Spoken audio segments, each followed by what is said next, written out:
जय माता दी। आइए आप लोगों के सामने नवरात्रि स्पेशल एक छोटा सा देवी भजन सुनाती हूँ। मैं और मेरी बिटिया साथ दे रही है, कृपया सुनिएगा। अच्छा लगे तो लाइक एंड सब्सक्राइब कर दीजिएगा। चलिए सुनिए।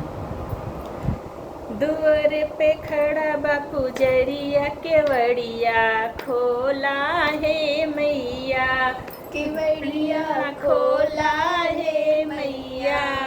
दुआर पे खड़ा बापू जरिया केवड़िया खोला है मैया। मैया के माथे पे टीका सोहे, मैया के माथे पे टीका सोहे।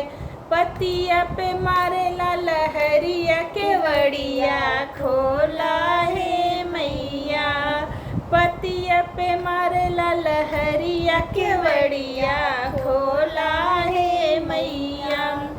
दुआरे पे खड़ा बापू जरिया केवड़िया खोला है मैया।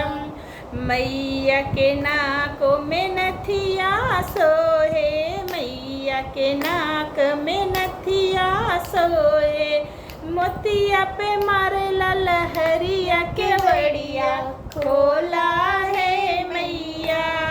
मोतिया पे मारेला लहरिया केवड़िया खोला है मैया। मैया के गले में हरवा सोहे, मैया के गले में हरवा सोहे। लकिटिया पे मारेला लहरिया केवड़िया खोला है मैया।